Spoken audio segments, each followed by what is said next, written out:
Welcome everyone to your weekly music lesson with Walt. I'm Walt Ribeiro, and here we have a live audience here at Podcamp Pittsburgh 3. What's up, guys? Woo! That's right. And today we're going to be working on time signatures.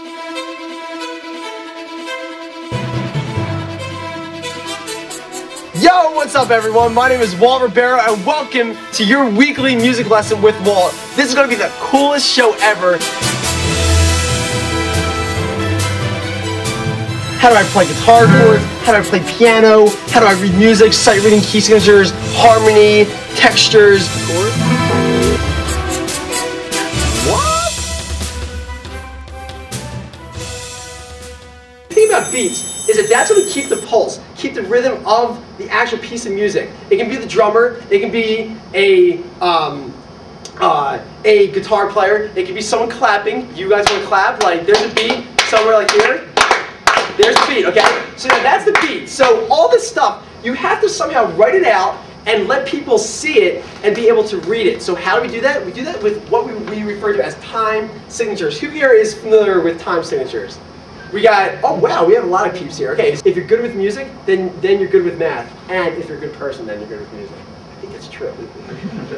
The idea of time signatures is that there's two parts to them. There's a top part and a bottom part. So the way that it's working out is that the top part is going to tell us beats per measure. Now, I know what you're all probably thinking, what the heck, Walt, is a measure? The idea of a measure is that it tells us where in music it's divided. Everything wants to be divided. Imagine reading a book where it was all just one page. No, you can't do that. You got to break it up. So let's, instead of do one page, let's break it up into multiple pages and break those pages together as chapters. And that's how we have music, the same exact way. In a piece of music, you have the top part and the bottom part for the time signature. Top part being the beats per measure. The bottom part is going to be which note gets the beat a little bit. When you see these lines right here, this is your measure. What a measure does, remember, is that it breaks it apart. So I can have 4 notes per beat, or 4 beats per measure, and that right there is telling me the same thing as in a book. This would be page 1, this would be page 2, but in music, it's measure 1 and measure 2. Okay, so that the idea is that how music works is that I was driving in my car the other day, and the windshield wipers were going back and forth, back and forth. That in itself is a beat. And what was crazy about it is that it was actually going to the beat of the song that I was listening to. That's how I noticed it. Music is around us everywhere. When you open up the door, the creak of that door is a pitch. Listen to it. There's music everywhere. The air vent, that's a pitch. A piece of music here is in 4/4, and the way that that works is that it's telling me that it doesn't have to be 4 quarter notes, or it doesn't have to be 4 anything. It's just got to be 4 beats. Okay? It can be 4 quarter notes, it can be 8 eighth notes, and it has to be the duration, the actual rhythmic value of 4 quarter notes. So I can very well have 4 quarter notes in this measure. But now, if I were to change this and put this in 5/4, this measure no longer makes sense. The reason why is because you need to have a count of 5 in that measure if you're going to put the 5/4 beat in there.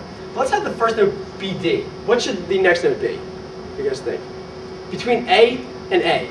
A, B, C, D, E, F, and G. No thoughts? B. B. Okay. So next one's going to be B. Next one? Taco, come on. G. All right, G. I'll keep going. G up? G up. All right. Okay. G up. Next one? G down. G down. Wow. This guy's a trooper, man. You're going to... All right, so here, let's connect this. G down. Make sure the line goes through. Okay. F for funky. F for funky. Okay. Okay, so now here we have a piece of music. We have D, B, G, G going down, and an F for funky.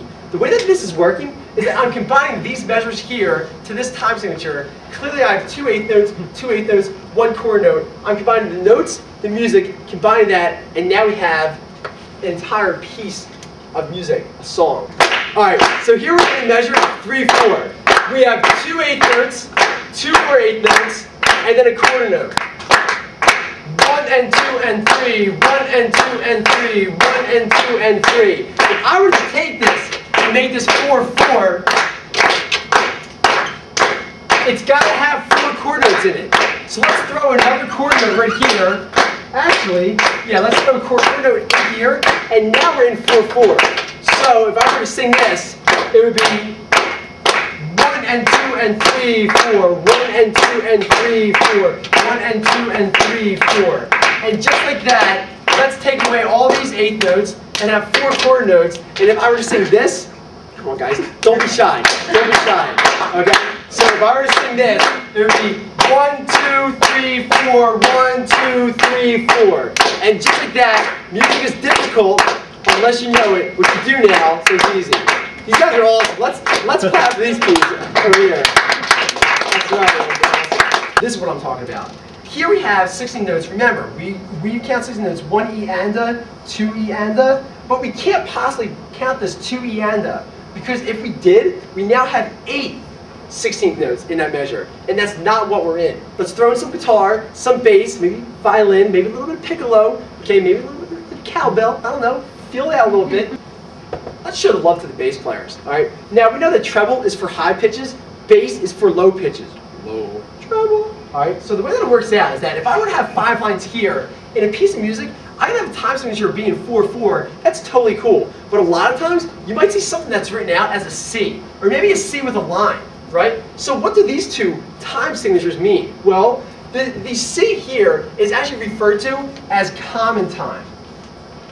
And what is common time? Well, it is 4/4. It's a time signature that's so common that it's actually referred to as the common time.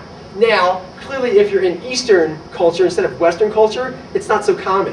But here in America and Canada, Western culture, it's very common. If we were to take common time and cut it in half, we're not only cutting the C in half, and now we're calling it cut time, but that we're actually cutting the time signature in time. So instead of 4/4, cut time is in 2/2. And so you're probably saying to yourself, what's the difference between 2/2 and 4/4? Well, in terms of the actual amount of pitches that you're getting, nothing. There's no difference. 2 half notes is the same exact thing as 4 quarter notes. But the reason why it's a big difference is because cut time is a halftime feel. You guys can always hit me up at Walt Ribeiro. The rule is I before E except in Walt Ribeiro. And you can also hit me up at walt@waltribeiro.net. We'd love to hear your questions. And if any of you cool peeps have any questions, let me know. And you can go back to lesson 1, learn all this stuff together as a community we're going to learn. So thanks guys for everything. See you next week. That's it.